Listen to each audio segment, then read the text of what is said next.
Hello friends, I am doctor Jyotsna Gupta, obstetrician and gynaecologist practising in Delhi. आज हम birth control pills यानी कि family planning का जो एक मेथड होता है उसके बारे में जानेंगे। इस वीडियो के जरिए मैं आपको बताऊंगी कि कितने तरह की बर्थ कंट्रोल पिल्स होती हैं, इसको कैसे लेना चाहिए, इसके रिस्क क्या हैं लेने के, इसके एडवांटेजेस क्या हैं, क्योंकि हम रिस्क के बारे में तो बहुत बात करते हैं लेकिन इसके बहुत सारे एडवांटेजेस भी हैं। आज हम उसके बारे में भी बात करेंगे, किस किस लेडीज़ को या किस वुमेन को इसको अवॉइड करना चाहिए और कुछ और टिप्स इस बर्थ कंट्रोल पिल्स के बारे में। तो सबसे पहले हम जानते हैं कि इस तरह के इस बर्थ कंट्रोल पिल्स के टाइप्स क्या हैं। तो जो हम कॉमनली यूज़ करते हैं बर्थ कंट्रोल पिल्स वो दो तरह की होती हैं, कंबाइंड पिल्स या फिर प्रोजेस्टेरोन ओनली पिल्स। जो कंबाइंड पिल्स होती हैं वो अगेन बहुत तरह की होती है, मोनोफेसिक, बाइफेसिक, लेकिन हम जो कॉमनली यूज़ करते हैं वो मोनोफेसिक यूज़ करते हैं। तो हम अब आज के वीडियो में सिर्फ मोनोफेसिक पिल्स के बारे में ही बात करेंगे जो कि कॉमनली अवेलेबल है। कंबाइंड पिल्स दो तरह के पैकेट में आती है, 21 डेज पिल्स या 28 डेज पिल्स। तो दोनों में क्या फ़र्क है? जो 21 डेज पिल का पैकेट होता है उसमें सारी टैबलेट्स एक जैसी होती हैं, यानी कि सारी टैबलेट्स में सेम अमाउंट ऑफ हार्मोन्स होता है और जो कि डेली आपको लेनी है, उसमें कोई फ़र्क नहीं पड़ता कि आप कौन सी टैबलेट ले रहे हो। बट कन्वीनियंस के लिए उसके ऊपर मंडे, ट्यूसडे, वेडनेसडे ऐसे डेज लिखे होते हैं ताकि आपको याद रहे कि आपने पिल्स कौन से डे से स्टार्ट करी है और कैसे आप इजीली ले सकते हो। लेकिन जो 28 डेज पिल का पैकेट होता है उसमें दो तरह की पिल्स होती हैं, एक वाइट पिल्स होती हैं और एक डार्क कलर की पिल्स होती हैं। जो वाइट पिल्स होती हैं वो 21 डेज़ के लिए होती हैं। आपको जो स्टार्ट करना है वो वाइट पिल से ही स्टार्ट करना होता है और जो लास्ट की 7 डेज़ की जो लास्ट की 7 पिल्स होती हैं वो डार्क कलर की होती हैं और मोस्टली वो आयरन टैबलेट्स होती हैं। ये दोनों पिल्स पैकेट इसलिए बनाए गए हैं कि कुछ लेडीज़ को होता है कि वो भूल जाती हैं नया पैकेट कब स्टार्ट करना है या उनको ध्यान नहीं रहता कि 1 वीक का गैप हो गया है। तो उनके लिए 28 डेज़ पिल कन्वीनियंट है, क्योंकि वो आप लगातार लोगे तो आपको याद रहेगा कि जैसे पिल ख़त्म हुई है लास्ट डार्क कलर की, आपको नेक्स्ट डे से नया पैकेट स्टार्ट कर देना है। तो ये तो हमने देखा कि किस तरह की पिल्स अवेलेबल हैं। अब कंबाइंड पिल्स आगे न्यूअर जनरेशन्स की बहुत सारी हैं, जो पहले आती थी उससे बहुत ही लेटेस्ट पिल्स आ गई हैं जिसमें बहुत लो डोज ईस्ट्रोजन होता है। तो जो मेन हम ये कहते थे कि जो ड्रॉबैक्स हैं या डिसएडवांटेजेस जो पिल्स की वजह से होती हैं वो ईस्ट्रोजन की वजह से मेनली होती हैं।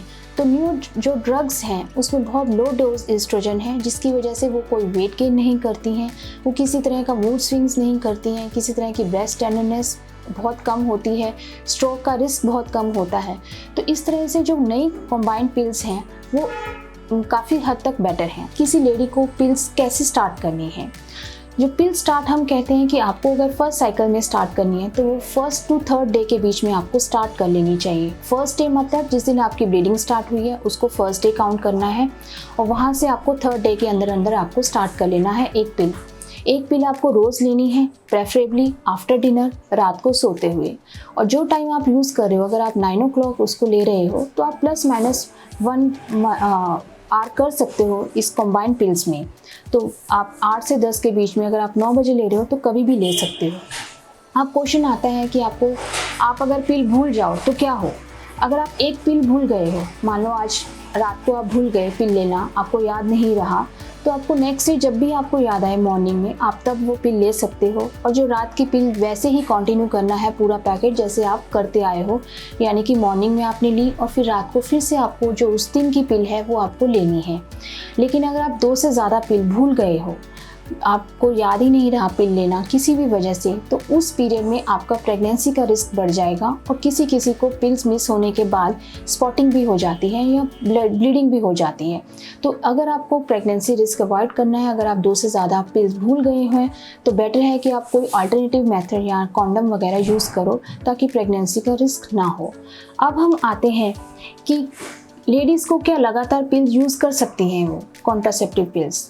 तो हम डॉक्टर कहते हैं कि जब भी आप कोई भी पिल स्टार्ट करो सबसे पहले अपने गायनेकोलॉजी या डॉक्टर से मिलो ताकि वो ये जान सकें कि आपके मुताबिक कौन सी पिल आपके लिए बेटर होगी और आप कितने टाइम तक, जो कुछ कंडीशंस हैं जिसमें हम पिल्स नहीं देते, अगर आप उस कंडीशंस में फिट नहीं हो रहे हो तो आप पिल स्टार्ट कर सकते हो। और कॉन्टीन्यूसली पिल्स हम कहते हैं कि 6 मंथ्स तक से 1 ईयर तक लो डिपेंडिंग, एंड फिर आप बीच में 1 और 2 मंथ्स का ब्रेक दे दो and then again you can start. But जो न्यू ड्रग्स हैं, न्यू जनरेशन है, वो कई बार हम लॉन्ग टाइम के लिए भी लेने में कोई दिक्कत नहीं है, आप ले सकते हो। जैसे ही आप सेक्सुअली एक्टिव होते हो 18 ईयर्स 20 ईयर्स के बाद, यू कैन स्टार्ट इट। कोई भी यंग कपल्स में पिल्स ले सकता है, कोई दिक्कत नहीं है। और कौन सी एज तक? प्रेफरेबली हम कहते हैं कि 35 से अगर आपकी एज ज़्यादा हो गई है तो अगर आपको पिल्स लेने की ज़रूरत पड़ रही है तो पहले अपने डॉक्टर या अपने गायनेकोलॉजिस्ट से मिलें, उसके बाद ही पिल्स लेना स्टार्ट करें। अब आते हैं कि इसके यूजेस क्या हैं, क्योंकि हमने डिसएडवांटेजेस मिथ्स तो बहुत सुनी है, बट इसके यूजेस क्या हैं? तो सबसे मेन यूज़ है कि अनवांटेड प्रेगनेंसी को प्रिवेंट करता है। सेकेंड इज़ कि किसी किसी के पीरियड्स बहुत ही अनियमित होते हैं, कि कोई 30 डेज़ में आ रहा है, कभी 40 डेज़ में आ रहा है, उनको पता ही नहीं होता कि उनको पीरियड्स कब आएंगे। तो ये पिल्स उन पीरियड्स को रेगुलेट करने में हेल्प करती हैं। तो क्योंकि इससे महिला को पता होता है कि हाँ, जैसे ही उसने पैक ख़त्म किया उनको ब्लीडिंग हो जाएगी, उनके पीरियड्स आ जाएंगे। तो इसमें ये नहीं सोचना कि पिल्स कभी 30 डेज़ में आ रहे हैं या कभी 40 डेज़ में आ रहे हैं। तीसरा, अगर आप पिल्स पे हो तो आपको ब्लड लॉस बहुत कम होता है। ब्लड लॉस कम इसलिए होता है क्योंकि पिल्स में ईस्ट्रोजन प्रोजेस्टेरोन दोनों हार्मोन्स होते हैं। तो जो जनरली ईस्ट्रोजन प्रोजेस्टेरोन जो ओवरी रिलीज़ करती है वो रिलीज़ नहीं करती है, तो अंदर की यूट्रस की लाइनिंग, जिसको हम एंडोमेट्रियम कहते हैं, वो बहुत थिन आउट हो जाता है। उसकी थिनिंग की वजह से ब्लड लॉस होता ही नहीं है। जैसे अगर आप यूज़ करते जाओगे 2 to 3 मंथ्स के बाद, तो कई बार पीरियड्स बिल्कुल स्पॉटिंग जितने ही होते हैं, बल्कि ब्लीडिंग कईयों को होती ही नहीं है। तो अगर आपको ब्लड लॉस ज़्यादा होता है तो आप कॉन्ट्रासेप्टिव पिल्स यूज़ कर सकते हो, इससे आपको ब्लड लॉस की दिक्कत नहीं होगी। कुछ महिलाओं को पीरियड्स के दौरान बहुत ज़्यादा पेन होता है, या एक कंडीशन होती है जिसको हम एंडोमेट्रियोसिस कहते हैं। उन लेडीज़ में भी ये पिल्स बहुत काम करती हैं। अगर आप पिल्स पे हो तो आपको महीने के दौरान, माहवारी के दौरान दर्द नहीं होगा, और बल्कि ये आपके पेन को रिलीव ही करेंगी। अगला है कि कईयों को होता है कि अगर हम पिल्स यूज़ करेंगे तो इससे कैंसर के चांसेस बढ़ जाएंगे। तो ऐसा नहीं है बल्कि अगर आप कुछ स्टडीज़ में पाया है कि अगर आप पिल्स यूज़ कर रहे हो तो कुछ हद तक ये आपके ओवेरियन कैंसर, एंडोमेट्रियल कैंसर और कोलोरेक्टल कैंसर को भी प्रिवेंट करती है। तो ये तो हो गए कि इसके हमारे फ़ायदे क्या हैं। और एक और इम्पॉर्टेंट फ़ायदा है, वो है कि PMS यानी प्री मेंस्ट्रुअल सिंड्रोम। कई लेडीज़ में पीरियड्स आने से पहले बहुत ज़्यादा स्वेलिंग हो जाती है, उनको उल्टियों जैसा लगता है, उनके पेट में दर्द स्टार्ट होता है। तो ये सब दिक्कतें अगर आप पिल्स ले रहे हो तो ये ख़त्म हो जाती हैं, और they are very comfortable with the pills. तो ये हो गए इनके फ़ायदे। अब हैं कि कुछ इनके ड्रॉबैक्स, या हम कहें कि साइड इफ़ेक्ट्स क्या हैं पिल्स लेने के। तो जो पुरानी पिल्स आती थी, जो फर्स्ट जनरेशन हम जिसको ओवरऑल जी कहते थे, वो बहुत कॉमनली यूज़ होती थी। उसमें बिकॉज एस्ट्रोजन लेवल्स बहुत ज़्यादा हाई होते थे, उसकी वजह से एसिडिटी की प्रॉब्लम बहुत ज़्यादा होती थी, जी घबराता था, खाना खाने का मन नहीं करता था, पेट भारी रहता था। लेकिन अब जो न्यू जनरेशन पिल्स हैं, इससे ये दिक्कत नहीं होती। और अगर ये दिक्कत किसी किसी में आती भी है तो हम ये कहते हैं कि आप 4-5 डेज़ में आपकी बॉडी यूज्ड टू हो जाएगी पिल्स के लिए, तो आपको और किसी मेडिसिन की ज़रूरत नहीं पड़ेगी। आप इजीली इसी मेडिसिन को रखो, 4-5 डेज़ में ये जो माइल्ड सी एसिडिटी, माइल्ड सा जी घबराता है, हल्की फुल्की जो दिक्कत होती है वो ख़त्म हो जाती है। तीसरा है कि पिल्स लेने से एक जो चीज़ थी कि किसी किसी को बीच में स्पॉटिंग हो जाती है पीरियड्स के बीच में, सेंटर में, ये भी एक ड्रॉबैक है। इसको ये न्यूअर जनरेशन्स पिल्स के साथ देखा गया है। ये होता है कि जब हम ईस्ट्रोजन की मात्रा एक लेडी के लिए जितनी रिक्वायर्ड है उससे अगर हम कम दे रहे हैं, या अगर आप लॉन्ग टर्म कॉन्ट्रासेप्टिव यूज़ कर रहे हो तो उसकी वजह से सर्विक्स के ऊपर थोड़ी सी चेंजेस आते हैं, जिसकी वजह से ये स्पॉटिंग हो सकती है। लेकिन इसका कोई नुकसान नहीं है, इससे कोई घबराने वाली बात नहीं है, ये बहुत ही नॉर्मल चीज़ है। नेक्स्ट है ब्रेस्ट टेंडरनेस। जैसे हम पिल्स पे डालते हैं तो किसी किसी को ब्रेस्ट टेंडरनेस बहुत ज़्यादा होनी शुरू हो जाती है, जो जनरली 1 और 2 मंथ्स में अपने आप ख़त्म हो जाती है। उसके लिए ज़्यादा परेशान होने की ज़रूरत नहीं है। अगर दर्द बहुत ज़्यादा होता है तो हम कहते हैं कि आप पैरासीटामोल ले सकते हो, उससे आपका दर्द रिलीव हो जाएगा। अब मेन जो ड्रॉबैक सबसे हम मेडिकल फील्ड में भी मानते हैं कि एक रिस्क रहता है, वो है थ्रोम्बोएम्बोलिज्म, या वेन्स के अंदर क्लॉटिंग होना, या स्ट्रोक की हिस्ट्री।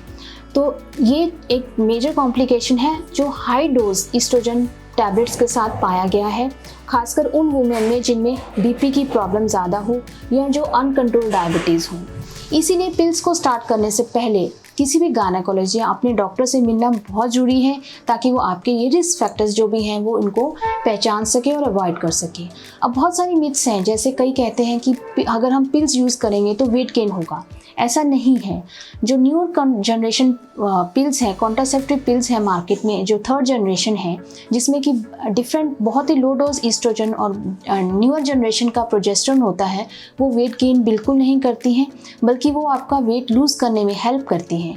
तो ये मिथ बिल्कुल गलत है कि अगर आप पिल्स कॉन्टिन्यूसली यूज़ करते रहोगे तो आपका वेट गेन हो जाएगा। अब हम बात करते हैं कि किन लेडीज़ को या किन वुमेन को पिल्स लेनी ही नहीं चाहिए या जिनको बिल्कुल अवॉइड करना चाहिए। तो वो है कि जिनकी एज 35 से ज़्यादा हो, उनको खुद से अपनी पिल्स को मतलब सेल्फ अपना आप पिल स्टार्ट नहीं करनी चाहिए जब तक कि वो किसी गायनेकोलॉजिस्ट या किसी डॉक्टर से संपर्क न कर लें। दूसरा है कि जो स्मोकिंग करती हैं, जो हैवी स्मोकर्स हैं, उनको पिल्स स्टार्ट नहीं करनी चाहिए। जो अनकंट्रोल डायबिटीज़ हैं, जिनमें कोई भी liver disorder, chronic liver disease चल रहा हो, उनको ये स्टार्ट नहीं करनी चाहिए। जो हाई ब्लड प्रेशर की पेशेंट हो, जिसमें पहले थ्रोम्बोएम्बोलिक फिनोमेना रह चुका हो, जिनकी पास्ट हिस्ट्री हो स्ट्रोक की, उनको पिल स्टार्ट नहीं करनी चाहिए। और ब्रेस्ट कैंसर, जिसकी फैमिली में ब्रेस्ट कैंसर हो, या जो 35 एज से ज़्यादा जो ब्रेस्ट कैंसर के लिए मोर प्रोन हो, उनको कॉन्ट्रासेप्टिव पिल स्टार्ट नहीं करना चाहिए। फिर ये है, कहते हैं कि पिल्स स्टार्ट करते हो तो आपको किन चीज़ों का ध्यान रखना है। पहली चीज़ कि आप जब पिल स्टार्ट कर रहे हो, जैसे मैंने बताया कि आपको 1st to 3rd डे में स्टार्ट करनी है।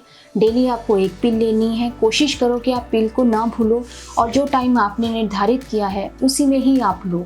फिर भी आप 1-2 घंटा ऊपर नीचे कर सकते हो, लेकिन ज़्यादा नहीं। कोशिश करो उसी टाइम पे ही लो। और अगर आपको कोई भी अनयूजुअल सिम्टम हो रहा है, जैसे कि अगर आपको लगता है कि आपको हेडेक बहुत ज़्यादा हो रहा है, जैसे कि माइग्रेन के जो पेशेंट्स होते हैं, उसमें भी हम पिल्स एडवाइस नहीं करते हैं।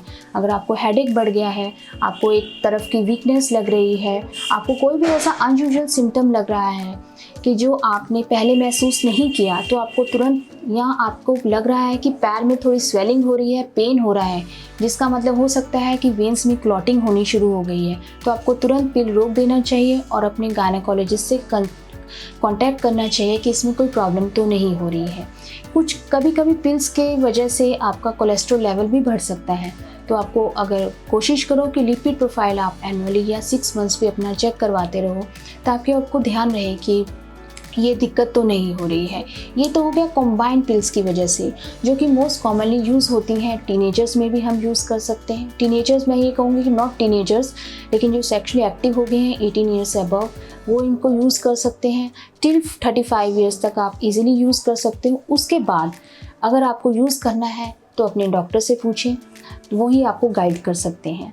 Next is progesterone only pills. Progesterone only pills भी काफ़ी टाइम से मार्केट में है, लेकिन ये इतनी पॉपुलर नहीं है। इसकी वजह है कि इसमें सिर्फ प्रोजेस्टेरोन होता है, लेकिन वो बहुत लो डोज होता है। और ये हम रिकमेंड करते हैं जनरली जो लेडीज़ ब्रेस्ट फेड करा रही हों, जो अपने बच्चे को दूध पिला रही हों, उसमें प्रोजेस्टेरोन ओनली पिल्स काफ़ी यूज़फुल होती हैं। लेकिन उसका एक मेजर ड्रॉबैक है कि जो टाइम आपने स्टार्ट की है पिल, अगर आपको रात को 9 बजे ले रहे हो पिल, तो आपको रात को 9 बजे ही लेना है। आप उसको ऊपर नीचे बिल्कुल नहीं कर सकते जैसे आप कॉम्बाइंड पिल्स को यूज़ कर सकते हो। तो प्रोजेस्टेरोन ओनली पिल्स इसलिए ज़्यादा पॉपुलर नहीं है। कॉम्बाइन ओनली पिल्स बहुत ज़्यादा यूज़ होती हैं और आप सेफली इसको यूज़ कर सकते हो। और फिर मैं एक बार कहूँगी कि जब भी आप स्टार्ट करो कॉन्ट्रासेप्टिव पिल्स, फिर एक बेसिक इन्वेस्टिगेशन, बेसिक क्वेश्चंस के लिए या बेसिक जो भी आपको प्रॉब्लम हो रही है, एक बार अपने गायनेकोलॉजिस्ट से ज़रूर मिलो और फिर स्टार्ट करो। अगर आपको मेरा वीडियो पसंद आया हो तो लाइक, शेयर और सब्सक्राइब जरूर कीजिए। अगर आपको इसके बारे में और जानकारी चाहिए तो कमेंट बॉक्स में कमेंट कीजिए। Thank you.